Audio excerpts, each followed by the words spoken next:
Mpendwa mtazamaji wa Tanzania ITV, kabla ya taarifa hizi na kuomba uchukue sekunde moja tu uponyeze batoni ya subscribe na uwashe kengele kiko hapo kando ili kuendelea kupata taarifa kutoka mtandao wetu wa Tanzania ITV, na usisahau kubonyeza alama ya like. Waswahili waliisema ya kwamba kilicho na mwanzo hakikosi kuwa na mwisho, na malipo ni papa hapa duniani. Yule ambaye ameonekana kulipwa kwa sasa hivi sio mwingine ila tu ni Rais wa Tanzania Samia Suluhu Hassan. Rais huyo ameweza kuorodheshwa kuwa muuaji wa kimataifa hasa kwa uongozi mbaya, kufuatia shirika moja la kimataifa kumworodhesha Samia Suluhu Hassan kuwania tuzo ya kuwa na utawala mbaya duniani. Jambo hili limeweza kuleta tatizo kubwa, hata kusababisha Watanzania kutoamini uongozi wake. Nataka kuelezea kwa akina ama kwa undani muktadha huu unavyotazama hewani. Rais Samia awania tuzo ya mtawala mbaya, yaani Rais Samia awania tuzo ya mtawala mbaya. Habari hizi zimetufikia, zinatuhabarisha kwamba Rais wa Tanzania Samia Suluhu Hassan ameorodheshwa miongoni mwa wagombea 10 wa tuzo ya Tyrant of the Year, mtawala mbaya wa mwaka wa 2025, inayotolewa na shirika la kimataifa ambalo linajulikana kwa jina Index on Censorship, linalopigania uhuru wa kujieleza duniani. Hawa ni wale ambao wanafuatilia maovu ambayo yanafanyika chini ya uongozi haswa katika mataifa mbalimbali. Wakaona Samia Suluhu Hassan, yeye ni mwanamke, amekuwa na uongozi mbaya, akaorodheshwa kwa wale wengine 9 kando ili kuwania tuzo ya utawala mbaya, jambo ambalo limeweza kuchafua picha katika taifa la Tanzania, kwa sababu Tanzania ni taifa ambalo limekuwa na uongozi, ni taifa ambalo limekuwa na utulivu, ni taifa ambalo limekuwa na unyenyekevu mkubwa. Lakini sasa yule ambaye amesambaratisha na kuharibu kabisa sio mwingine ila tu ni Samia Suluhu Hassan, jambo ambalo limechangia Index on Censorship kumworodhesha kuwa miongoni mwa watawala wabaya zaidi ulimwenguni mwaka huu unapoelekea kufungwa wa 2025. Sasa tunataarifiwa kwamba kura za umma bado zinaendelea na zitafungwa rasmi Jumatatu, itakuwa tarehe 5 mwaka ujao, Januari 2026. Hakuna matokeo hapa katikati yanaweza kutolewa au nafasi maalum zinazotangazwa, na kwa sasa lazima tusubiri kileleni.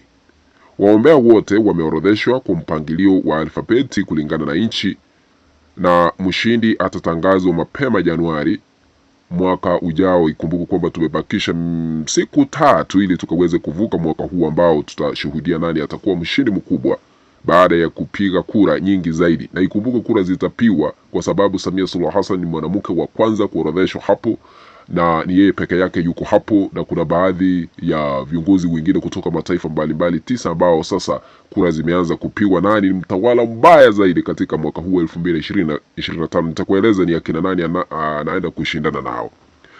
Na wakati tulikuwa tunajiuliza, ama kwa sababu lazima tueleze wale ambao wanatutazama kwa nini haya yote yanaafikiwa, sababu ya uteuzi wa Samia Suluhu Hassan kulingana na maelezo ya Index on Censorship, walisema ya kwamba number 1 ni kukamatwa kwa viongozi wa upinzani na kuzuia vyama kutoshiriki uchaguzi. Ikumbukwe Tundu Lissu aliweza kuzuiliwa, hakuwania kiti cha urais licha ya kuwa na umaarufu mkubwa wa kisiasa. Hili likachangia Suluhu Hassan kuwekwa pale.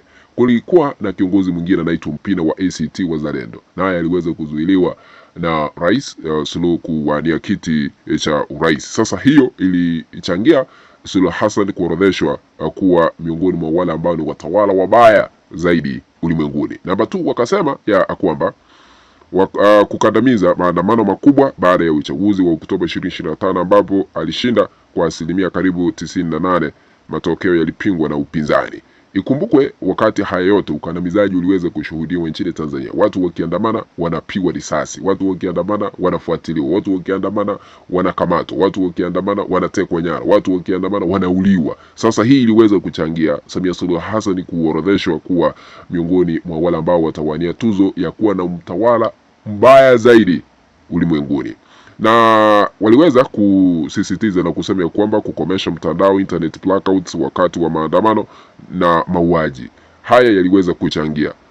Tuliweza kushuhudia tovuti zikifungwa hapa na pale. Sasa hata sisi wakati tulikuwa kuwa na matangazo haya kutoka eneo ambalo tupo hapa Mbeya, hatukuwa tunajua ni kipi ambacho kinaendelea, lakini kwa sababu hayo yote yaliweza kufanywa chini ya serikali ya Samia Suluhu Hassan, akaweza kuorodheshwa kuwa miongoni mwa wale ambao watakuwa wanawania tuzo hiyo ambayo ni ya aibu. Wakati wa maandamano mauaji yaliweza kushuhudiwa. Mnakumbuka mamia ya waandamanaji wakiaga dunia, ingawa kufikia sasa idadi kamili haijabainika wazi ni akina nani ama ni idadi ngapi ya watu ambao waliweza kuangamia, lakini upinzani unadai kwamba ni zaidi ya watu 3,000 ambao waliweza kuaga dunia. Kuzuia tovuti za vyombo vya habari vikubwa na kukamata waandaaji wa maandamano. Kuna wanaharakati waliweza kupanga maandamano hayo wakafuatiliwa, wengine kutorokea nchi jirani. Sasa hayo yote yaliweza kuchangia Samia Suluhu Hassan kuwekwa katika mpangilio huo. Shirika hilo linasema uteuzi huu unalenga kuangazia ukandamizaji wa uhuru wa habari na maoni katika mwaka wa 2025. Wagombea hao waliorodheshwa sio Samia Suluhu peke yake. Kuna wengine kama yule ambaye anaitwa Mula Ipatula ambaye anatoka taifa lile la Afghanistan. Kuna yule anaitwa Amando Bukele anatoka taifa lile la Hong Kong, na kuna yule ambaye anaitwa Ali Khamenei anatoka taifa la Iran, na Narendra Modi anatoka taifa lile la India. Mwingine ni Benjamin Netanyahu ambaye sasa amekuwa msumbufu sana naye pia kutoka taifa lile la Israel. Mwingine anaitwa Vladimir Putin wa Urusi, wasumbufu kama Samia Suluhu Hassan. Na Samia Suluhu Hassan wa Tanzania naye akawekwa katika orodha hiyo. Na mwingine anaitwa Recep Erdogan kutoka taifa lile la Uturuki, na kufunga 10 bora sio mwingine ila tu ni rais wa Marekani Donald Trump. Ameorodheshwa naye miongoni mwa wale ambao wanawania tuzo ya kuwa na utawala mbaya zaidi ulimwenguni. Lakini sijui nani atashinda tuzo hii.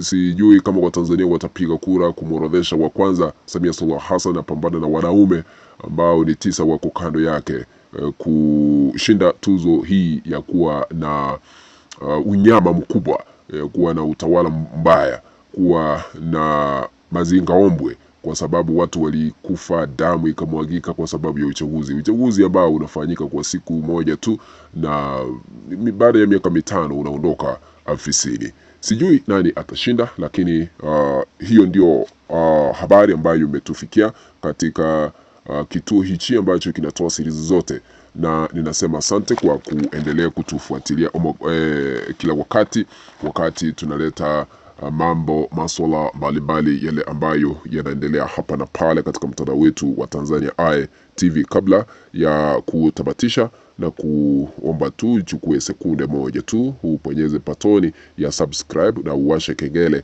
ili kuendelea kupata taarifa kutoka mtandao wetu wa Tanzania Eye TV, na usisahau kuponyeza alama ya like. Na tunapoendelea kupeperusha matangazo haya kutoka Mbeya, tunahakikisha kwamba siri zote tutaendelea kuzitoa na kila wakati. Asanteni sana.